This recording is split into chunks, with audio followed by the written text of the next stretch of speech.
नमस्कार दोस्तों अभी महाराष्ट्र में कुछ ही दिन में चुनाव होने वाले हैं, लेकिन उससे पहले एक तरफ महाराष्ट्र के जो उप मुख्यमंत्री हैं देवेंद्र फडणवीस, वो लगातार मुसलमानों के खिलाफ खूब बयानबाजियां कर रहे हैं। वही हिंदू मुस्लिम वाला जो एजेंडा होता है वही सेट करने की कोशिश की जा रही है। वोट जिहाद जैसे बयान दे रहे हैं वो। वहीं दूसरी तरफ उनकी पत्नी अमृता फडणवीस का एक वीडियो सोशल मीडिया पर खूब तेजी से वायरल हो रहा है। इस वायरल वीडियो में अमृता फडणवीस एक मुस्लिम टिकटॉकर रियाज के साथ ठुमके लगाती हुई, डांस करती हुई नजर आ रही हैं।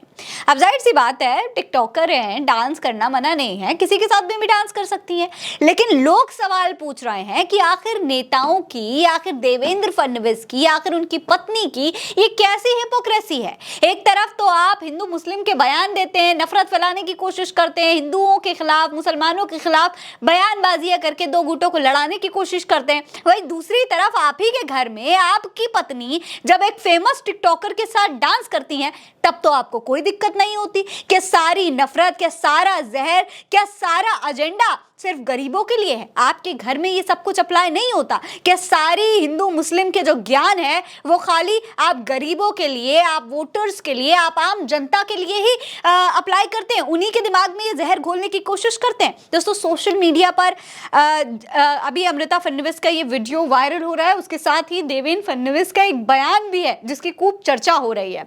असल में दोस्तों, देवेंद्र फडणवीस ने अभी कुछ दिन पहले ही एक बयान दिया था वोट जिहाद को लेकर के, मुसलमानों को टारगेट करने की कोशिश की थी। उस बयान में उन्होंने कहा था कि कुछ मुसलमान समाज के लोगों को लगता है कि हमारी संख्या भले ही कम हो, लेकिन हम संगठित मतदान करके हिंदुत्ववादियों को पराजित कर सकते हैं। यानी कि ये यहाँ पर साफ तौर पर ये कह रहे हैं कि वोट जिहाद करके मुसलमान जो हैं, जो अगर मुसलमान एकजुट हो जाएंगे, उनको ये लगता है कि वो हिंदुओं को हरा देंगे। यानी हिंदू मुस्लिम के खिलाफ नफरत फैलाने की कोशिश की जा रही है।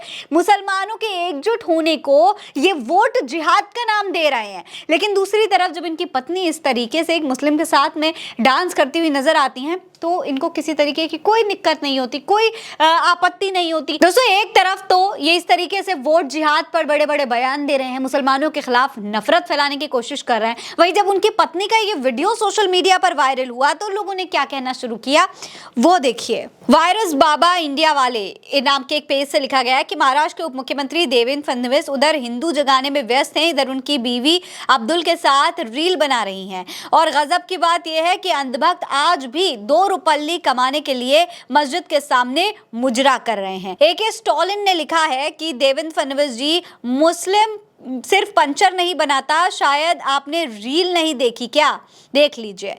ओसामा साहब फैंस नाम से एक पेज ने लिखा है कि ये वीडियो कल से वायरल हो रहा है, जिसमें महाराष्ट्र के उप मुख्यमंत्री देवेंद्र फडणवीस की पत्नी जो किसी लड़के के साथ रील बना रही हैं। Akhilesh Yadav son of PDA नाम के एक पेज से लिखा गया है कि महाराष्ट्र के उप मुख्यमंत्री देवेंद्र फडणवीस जी की पत्नी फेमस टिकटॉक स्टार रियाज के साथ रील बना रही हैं और उनके चेले चपेटे समेत तमाम भाजपाई अंधभक्त ठेलों पर नाम लिखवाते घूम रहे हैं, आर्थिक बहिष्कार जैसे नफरती भाषण देते घूम रहे हैं। इस तरीके से तमाम लोगों ने देवेंद्र फडणवीस की पत्नी का इस वीडियो को वायरल किया है और ये बात कही है कि भाई नेता जो हैं वो लगातार समाज में नफरत फैलाने की कोशिश करते हैं। देवेंद्र फडणवीस ने भी जब मुसलमानों के खिलाफ बयान दिया था, वोट जिहाद का नाम दिया था इसको, तब भी काफ़ी उनके खिलाफ आपत्ति उठी थी, लोगों ने काफ़ी इसका विरोध किया था। संजय राउत ने भी इस पर एक बयान दिया था। संजय राउत ने कहा था कि क्या होता है वोट जिहाद, इस देश का नागरिक मुसलमान, जैन, हिंदू, पारसी सब है, सभी वोट करते हैं। अगर वो आपको यानी बीजेपी वालों को वोट करते हैं तो चलता है। वोट जिहाद की बात है तो आज बीजेपी मुस्लिम महिलाओं के लिए 3 तलाक का कानून क्यों लाए? आपको और समाज के लोग वोट देते हैं तो आप क्या कहेंगे? इसके अलावा आगे उन्होंने कहा कि महाराष्ट्र में गुजरात के लोग आपको वोट देते हैं तो आप क्या कहेंगे? तो आप क्या कहेंगे? गुजरातियों का वोट जिहाद कहेंगे? देवेंद्र फडणवीस जैसे लोग देश को तोड़ना चाहते हैं, ये गांधी जी का देश है, इस तरह का बयान दे रहे हैं, ये सब उनके दिमाग का कचरा है। तो इस तरीके से उनका तब भी विरोध हुआ था, लेकिन आज जब उनकी पत्नी का यह वीडियो सोशल मीडिया पर वायरल हुआ तो लोगों ने देखा और सबसे बड़ा सवाल जो देवेंद्र फडणवीस के ऊपर उठता है, खैर वो यही है कि आखिर वो इस तरीके की हिपोक्रेसी कर कैसे लेते हैं। इतनी ज़्यादा हिपोक्रेसी करने के बाद वो जनता के सामने ऐसे मुसलमानों के खिलाफ बयानबाजियाँ आखिर कैसे दे लेते हैं। दोस्तों, इसे सबसे बड़ा जो सबक लेने की बात कही जा रही है वो अंधभक्तों को कही जा रही है, वो उन लोगों को कही जा रही है जो नेताओं के बयानों को सुनकर सड़कों पर उतर आते हैं, नफरती दंगे शुरू कर देते हैं, नफरत फैलाना शुरू करते हैं, मस्जिदों पर, मंदिरों पर चढ़ चढ़कर झंडे उतारने का काम करते हैं। उसमें जान किसकी जाती है?